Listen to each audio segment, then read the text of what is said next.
औज़ुबिल्लाहिमिनश्शैतानिर्रजीम बिस्मिल्लाहिर्रहमानिर्रहीम। अस्सलाम वालेकुम डियर स्टूडेंट्स, उम्मीद करते हैं कि आप सब खैर आफियत से होंगे। ये स्टूडेंट्स, जैसा कि आप जानते हैं कि हमारी जो डिस्कशन है वो philosophy according to PU outline पर जारी है, जिसमें हमने उसका 5वां चैप्टर स्टार्ट किया हुआ है। स्टूडेंट्स, इस लेक्चर से पहले मैंने आपको art as a expression of emotions के बारे में पढ़ाया था। आज हम पढ़ेंगे art as a communication of emotions. आज ये हमारी लास्ट है, या इंशाल्लाह आज के हमारा लेक्चर ये खत्म हो जाएगा। स्टूडेंट्स, आज हम पढ़ते हैं जी art as a communication of emotion. अब कम्युनिकेशन ऑफ इमोशंस कैसे होती है? थ्रू आर्ट्स की। आइए इसके बारे में पढ़ते हैं। Leo Tolstoy was a famous Russian novelist, moral thinker and philosopher of art. He was best known for his great literary work such as War, Peace and Anna Karenina. Besides literature, Tolstoy wrote deeply about morality, religion and the purpose of art. अगर तो student आपको कोई question short में आता है कि आप बताएं art as the communication of emotion क्या है, तो आपने इसका इतना इंट्रोडक्शन देने की ज़रूरत नहीं है। आप डायरेक्ट उसको दें, उसकी एग्जांपल लिखिए और उसका छोटा सा क्रिटिसिज्म लिखते हैं। लेकिन अगर आपको ये क्वेश्चन लॉन्ग में आता है, तो आप अगर इसका ये इंट्रोडक्शन लिखते हैं फिलोसोफर का, तो इस तरह एग्जामिनर पे अच्छा इंप्रेशन पड़ता है।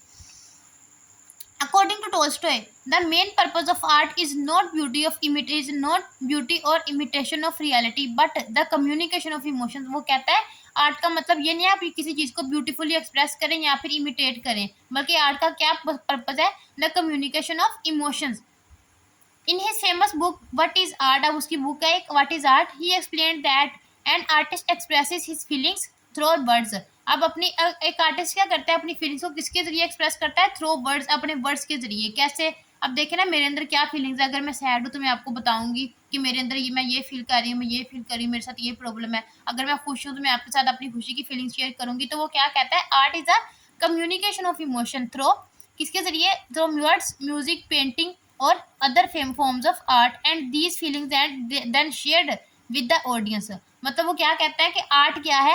अपने कम्युनिकेट करना थ्रू फीलिंग्स। वो कैसे कम्युनिकेट करना है? थ्रू आपके वर्ड्स के जरिए, म्यूजिक के जरिए, मतलब आप जो गाते हैं, पेंटिंग, आप जो पेंटिंग बनाते हैं आप उसमें उसके जरिए लोगों से कम्युनिकेट करते हैं, और other forms of art. When people experience the same actions that the artist felt true art is created. अब वो लियो टोल्स्टॉय का कहता है कि जब आर्ट क्रिएट करते हैं आर्टिस्ट, तो जो फीलिंग्स वो फील करते हैं वही क्या करती है? ऑडियंस भी वही फीलिंग्स फेस करती है।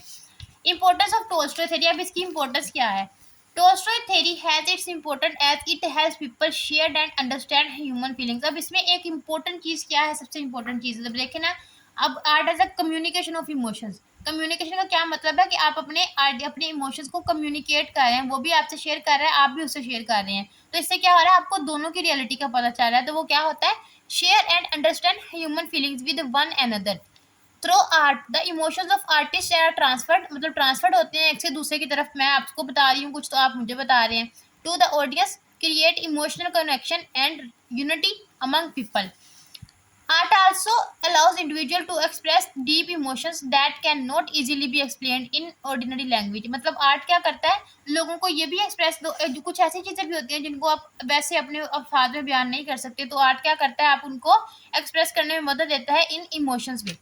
In this way, art becomes an important source of emotional expression, human understanding, and soul harmony. Human understanding means देखे ना, कोई इंसान आपसे अपने आइडियाज को कम्युनिकेट कर रहा है, अपने इमोशंस को शेयर कर रहा है, अपनी फीलिंग्स बता रहा है, तो आप उसको इजीली अंडरस्टैंड कर पाएंगे।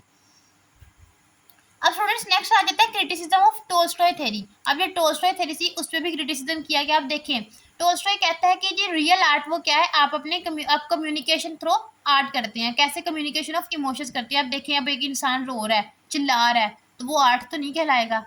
क्रिटिक्स ने इस पे ये आर्ग्यू किया कि अब देखें ना कि इंसान चिल्लाई जा रहा है मुसलसल बिला वजह, कोई वजह भी नहीं है, तो वो उसको आर्ट तो नहीं कहे जाएंगे। मीन्स कि वो इमोशंस तो होंगे उसके, वो रो रहा है, लेकिन वो रोना आर्ट तो नहीं है ना, रोना आर्ट में तो नहीं आता। इसलिए क्रिटिक्स ने इसको क्रिटिसाइज किया है। The theory of art as communication of emotions by Leo Tolstoy has been criticized by many philosophers. मतलब बहुत सारे फिलोसोफर्स ने इस पे क्रिटिसाइज किया। One criticism is that not all arts communication of emotion, some all arts communicates emotion. हर art जो है इमोशंस को नहीं कम्युनिकेट करता।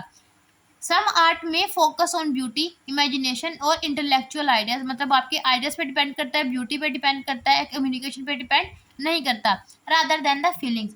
Critics also argue that different people understand and feel art differently, मतलब हर इंसान एक चीज़ को डिफरेंटली लेता है। अब ज़रूरी नहीं है कि चीज़ के बारे में जो मैं फील कर रही हूँ वही आप फील करें, जो दूसरा इंसान फील कर रहा है वही मैं फील करूँ। हर इंसान की अपनी फीलिंग्स है, अपने इमोशंस है, अपने आइडियाज़ है।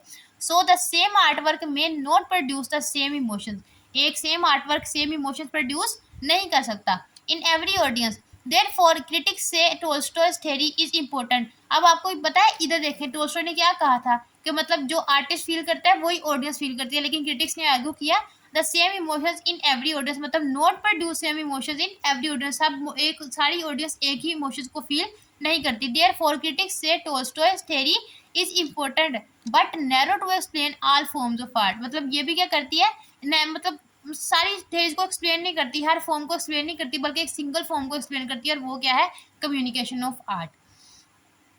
जी स्टूडेंट्स, ये हमारा छोटा सा चैप्टर था, चैप्टर नंबर 5, वो भी अल्हम्दुलिल्लाह कंप्लीट हो चुका है। इंशाल्लाह हम नेक्स्ट लेक्चर में आपसे मिलेंगे। आपको अगर वीडियो अच्छी लगी है तो अगर आप मुझे थैंक यू कहना चाहते हैं तो मेरे चैनल को सब्सक्राइब कर दें, वीडियो को अपने दोस्तों के साथ शेयर कर दें। इंशाल्लाह नेक्स्ट लेक्चर में आपसे मुलाकात होगी, तब तक के लिए अल्लाह हाफिज़।